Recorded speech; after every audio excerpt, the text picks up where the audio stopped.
சஷ்டி தினத்தன்று கந்தஷ்டி கவசம், கந்த புராணம் மற்றும் திருப்புகழ் பாடல்களை படிப்பது மிகவும் சிறப்பாகும். சூரனை வதம் செய்வதற்காக அவதரித்த முருகன் அசுரனை வதம் செய்யாமல் அவனை ஆட்கொண்டு அருளியதில் இருந்தே கந்தனின் கருணையை காணலாம். சிவபெருமானிடம் தவறு செய்தவர்கள் யாராக இருந்தாலும் அவர்களுக்கு நிச்சயம் தண்டனை உண்டு. ஆனால் முருகனிடம் தவறு செய்தவர்களுக்கு மன்னிப்பு கிடைப்பதுடன் முருகன் திருவடியில் இடமும் கிடைக்கும். அதனால் கஷ்டம் துயரம் எதுவாக இருப்பினும் முருகனை நினைத்து வணங்கிட வந்த வினைகளும் வருகின்ற வினைகளும் வரவிருக்கின்ற வினைகளும் தீரும் என்று அருணகிரிநாதர் கூறுகின்றார். திருப்புகழ் பாடலை படித்து வர நினைத்த காரியம் நிறைவேறும்.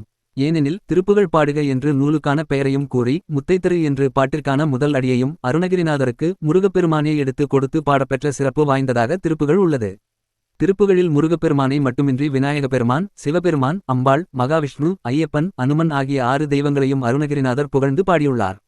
அதனால் திருப்புகழை பாடும்போது முருகன் உள்பட 7 தெய்வங்களின் அருள் ஒரே நேரத்தில் கிடைக்கும் என்பது அதன் சிறப்பாகும்.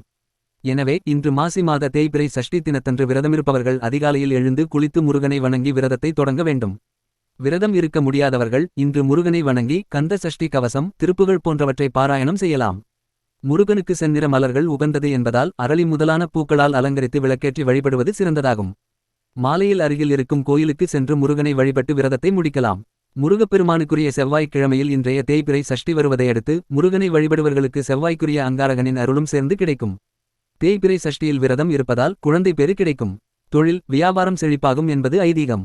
எதிர்மறை மற்றும் துஷ்ட சக்திகள் அனைத்தும் நீங்கும். குடும்பத்தில் மனநிம்மதி உண்டாகும். எதிரிகள் தொல்லை நீங்கும். இந்நாளில் மாணவர்கள் முருகனை வணங்கிட கல்வியிலும் கலைகளிலும் சிறந்து விளங்குவார்கள்.